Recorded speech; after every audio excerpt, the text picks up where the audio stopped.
మాజీ మంత్రి కొడాలి నాని అత్యంత సన్నిహితులకు పోలీసులు నోటీసులు ఇచ్చారు. వాలంటీర్లతో బలవంతంగా రాజీనామా చేయించడం, లిక్కర్ గోడౌన్ వ్యవహారంలో బెదిరింపుల కేసులో కొడాలి నానికి అత్యంత సన్నిహితులుగా పేరున్న దుక్కిపాటి శశిభూషణ్, అలాగే పాలడుగు రాంప్రసాద్, గొర్ల శ్రీనుకు గుడివాడ పోలీసులు 41A నోటీసులు ఇచ్చారు.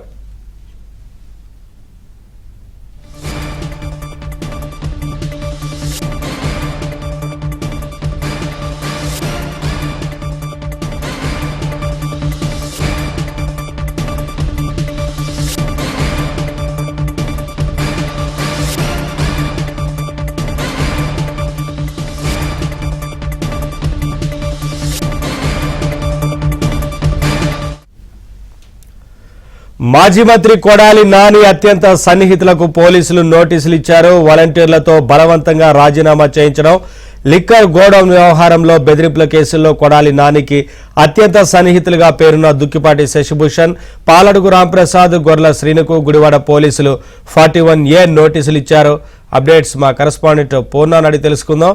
పూర్ణ, కొడాలి నానికి అత్యంత సన్నిహితులకు పోలీసులు 41A నోటీసులు ఇచ్చినట్లుగా తెలుస్తోంది. ఏంటి వివరాలు?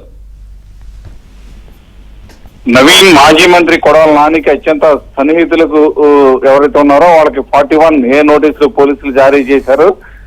ప్రధానంగా చూస్తే కనుక వాలంటీర్లను బలవంతంగా రాజీనామా చేయించడం, లిక్కర్ గోడౌన్ వ్యవహారాల్లో బెదిరింపులకు పాల్పడిన కేసులో వీరి మీద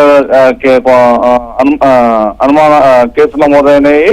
కొడాలి నానికి షాడోగా పేరొందిన దుక్కిపాటి శశిభూషణ్ అంటే కొడాలి నానికి లెఫ్ట్ రైట్ అన్ని ఈయనే తానే మెలుగుతూ ఉంటారు. ఈయనకు కూడా 41 నోటీసు జారీ చేయడం జరిగింది. అలాగే కొడాలి నానికి అత్యంత సన్నిహితుడు మిత్రుడైన పాలడుగు రాంప్రసాద్, అలాగే గుడివాడ వైకాపా అధ్యక్షుడు గొర్ల శ్రీనులు కూడా ఈ 41 నోటీసులు జారీ చేయడం కూడా జరిగిందని తెలిసింది. అయితే నోటీసులు కూడా వాళ్ళకి అందినట్టు కూడా మనకు సమాచారం ఉంటుంది.